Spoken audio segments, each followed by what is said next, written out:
When I was 35 years old, I just had the feeling like I'd rather be dead than fat.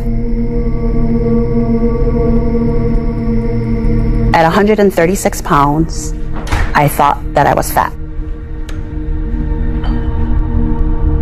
So I was dealing with this obsession, doing different things, the bulimia, the diet pills. And I just would do anything not to be fat. I got a friend who was doing crystal meth, and I asked for one small little baggie. I don't want to do it to get high. I just want to do it so that if I just take enough, it would suppress my appetite, and that's all I want. Just to lose 10 pounds so I could be in my 120s again.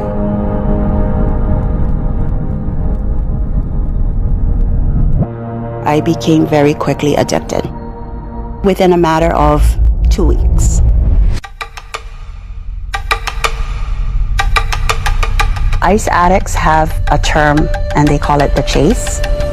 It's every minute of your waking day, you're chasing the drug. One night, I think my husband was just kind of fed up with everything. He was gonna leave me.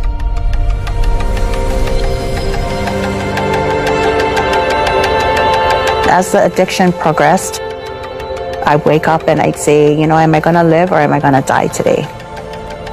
So I took about 20 muscle relaxers and I drank a whole bottle of tequila and ended up in the emergency room.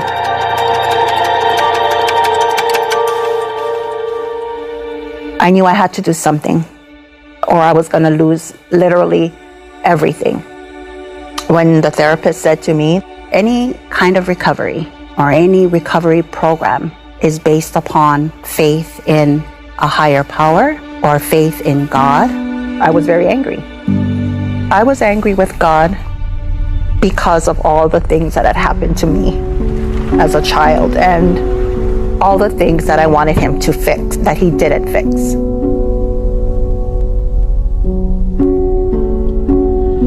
Back in the day, it was called discipline. So I was angry with him, so angry. Any addict knows that there are other issues that fuel your addiction. Then I got a phone call from a relative and he said, Auntie, I just wanted to let you know that the church has an addiction recovery program. Grudgingly, I told God, okay, I'm going to do it your way. And if it doesn't work out, then you cannot blame me because this is my one last shot with you. And so as we went through the steps, step number 3 came up, and it was trusting God, turning your will over to God. Okay, so now you're telling me the same old thing. I got to do things your way. I couldn't see it. The real help came one day when I read an article from The Ensign, a spiritual magazine that I said I was never going to read.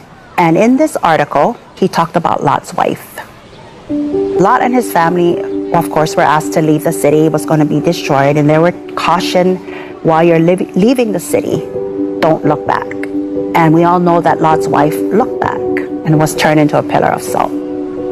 Why did this happen to her? Why was she turned into a pillar of salt just for looking back?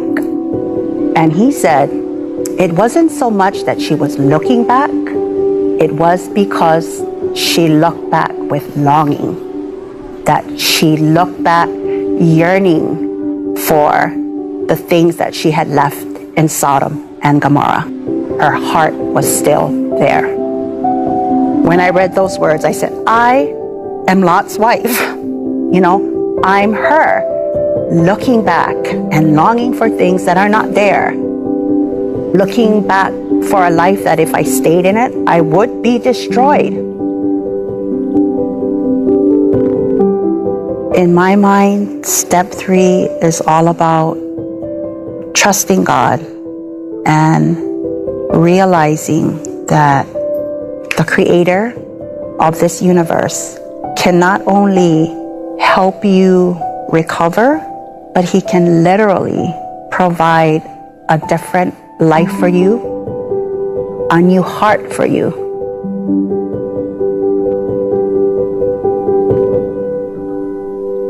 And that's all I want. Just to lose 10 pounds so I could be in my 120s again.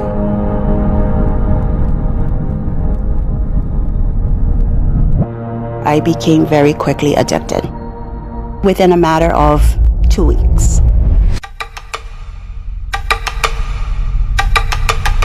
Ice addicts have a term and they call it the chase.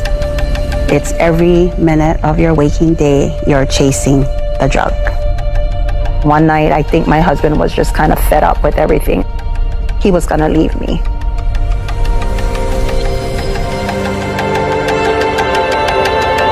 As the addiction progressed, I'd wake up and I'd say, you know, am I gonna live or am I gonna die today? So I took about 20 muscle relaxers and I drank a whole bottle of tequila and ended up in the emergency room.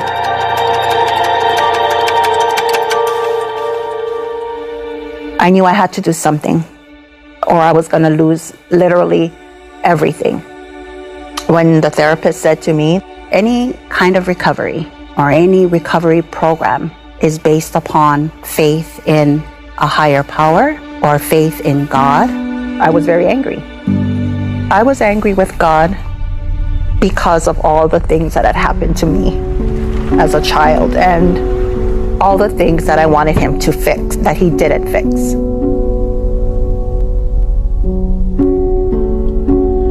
You know, back in the day, it was called discipline. So I was angry with him, so angry. Any addict knows that there are other issues that fuel your addiction. Then I got a phone call from a relative and he said, Auntie, I just wanted to let you know that the church has an addiction recovery program. Grudgingly, I told God, okay, I'm gonna do it your way. And if it doesn't work out, then you cannot blame me because this is my one last shot with you. And so as we went through the steps, step number 3 came up and it was trusting God, turning your will over to God. Okay, so now you're telling me the same old thing. I gotta do things your way. I couldn't see it. The real help came one day when I read an article from The Ensign, a spiritual magazine that I said I was never gonna read. And in this article, he talked about Lot's wife. Lot and his family, of course, were asked to leave the city. It was going to be destroyed. And they were cautioned, while you're leaving the city, don't look back. And we all know that Lot's wife looked back. At 136 pounds, I thought that I was fat. So I was dealing with this obsession, doing different things, you know, the bulimia, the diet pills. And I just would do anything not to be fat. I got a friend who was doing crystal meth and I asked for one small little baggie. I don't want to do it to get high. I just want to do it so that if I just take enough, it would suppress my appetite, and that's all I want. Just to lose 10 pounds. So I could be in my 120s again.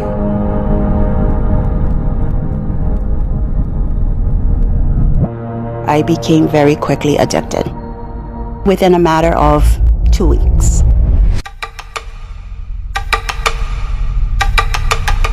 Ice addicts have a term and they call it the chase. It's every minute of your waking day, you're chasing the drug. One night, I think my husband was just kind of fed up with everything. He was gonna leave me.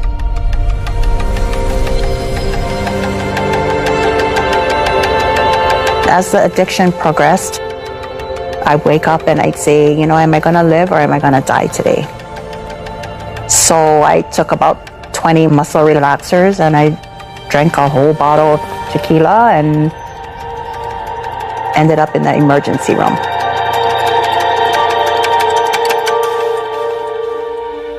I knew I had to do something or I was going to lose literally everything. When the therapist said to me, any kind of recovery or any recovery program is based upon faith in a higher power or faith in God, I was very angry. I was angry with God because of all the things that had happened to me as a child and all the things that I wanted him to fix that he didn't fix.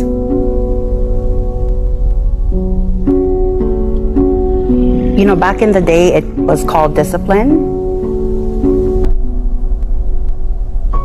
So I was angry with him, so angry.